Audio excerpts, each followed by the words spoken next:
curiosa historia. Había un hombre llamado Costumbre.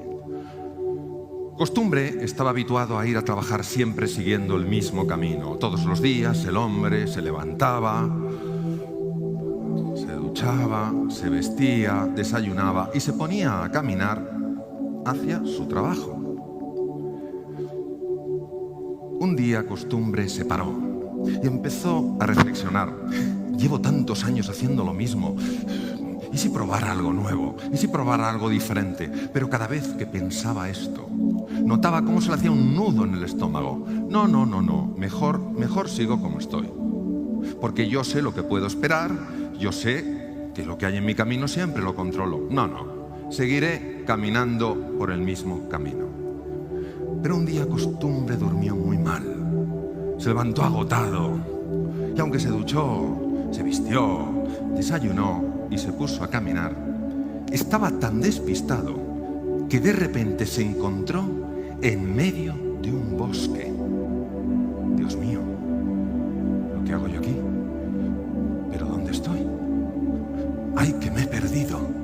Llevado por el pánico, empezó a correr en una y otra dirección, adentrándose cada vez más en la hondura de ese bosque, hasta que de repente, en un claro, vio a un anciano que estaba sentado apoyado sobre un tronco y al parecer profundamente dormido.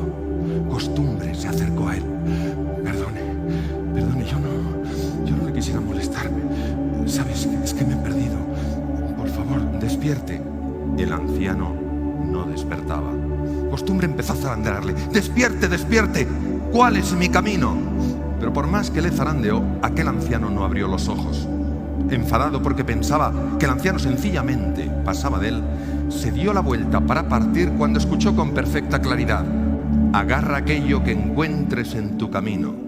Costumbre giró y allí solo estaba el mismo anciano, igual de dormido, sin entender muy bien lo que significaban esas palabras. Costumbre siguió corriendo intentando salir de aquel lugar. El día fue pasando y cayó la oscura noche. Y en plena oscuridad, Costumbre llegó a lo que por el sonido parecía el cauce de un gran río. Estaba en su desesperación dispuesto a lanzarse a aquel agua, cuando en medio de la oscuridad escuchó con perfecta claridad las mismas palabras: agarra aquello que encuentres en tu camino. Costumbre, que no veía nada, que no entendía nada, se puso a gritar: ¿pero qué voy a agarrar? ¿Qué voy a agarrar si aquí no hay más que piedras? Pero entonces hizo algo sorprendente, no razonable, no lógico. Costumbre se agachó, agarró un montón de esas piedras y se las metió en el bolsillo. Agotado después de cruzar el río, Costumbre se tumbó sobre la arena de la playa, intentando descansar. Pero durante toda la noche aquellas piedras que había metido en su bolsillo se le clavaban en la pierna y no le dejaban dormir. Al día siguiente, cuando empezó a amanecer, Costumbre, airado y frustrado, se levantó. Metió la mano en el bolsillo, agarró esas piedras que no la habían dejado dormir y estaba a punto de tirarlas cuando observó sorprendido que salían rayos de luz de entre sus dedos. Y cuando abrió la mano, contempló que aquello que había tomado en la oscuridad de la noche como simples piedras no eran sino raros y valiosos diamantes. Queridos amigos, ¿sabéis lo que nos pasa? Que nos acostumbramos a vivir en lo que se llama la zona de confort, porque nos da una idea de seguridad, de que controlamos, de que eso es predecible, es nuestro status quo. Y cuando por necesidad, o cuando porque alguien nos inspira, un libro, un ejemplo, o cuando la vida directamente nos saca, sin pedirnos permiso, el ser humano, ante ese mundo nuevo, complejo, incierto, muchas veces, porque no sabe, no conoce su grandeza, se siente empequeñecido y deja que voces interiores como: no hay salida, tú no eres capaz, no mereces ser feliz, se adueñen de nosotros. ¿Sabéis que se ha demostrado con técnicas modernas de radioinmunoensayo y neuroimagen que cuando nos hablamos de esa manera, la sangre se llena de cortisol y el cerebro de glutamato. ¿Y sabéis lo que hace esto? Produce muerte neuronal. Hace que pensemos con poca claridad, nos volvemos irascibles o nos bloqueamos. Paraliza el sistema digestivo. Produce digestiones pesadas, úlceras, subida de ácido, colon irritable. Bloquea el sistema de defensa del cuerpo, los leucocitos o glóbulos blancos, los macrófagos, los linfocitos CD4, los natural asesinos, NK. Todo eso lo bloquea. Sin embargo, cuando un ser humano ante la incertidumbre, ante la complejidad, en lugar de arrugarse, dice sí al desafío, y a pesar del miedo, a pesar de la oscuridad, cree que hay algo hermoso, que hay diamantes ahí en algún lugar y que los va a encontrar, está demostrado que empiezan a activarse genes rápidos en menos de 4 horas.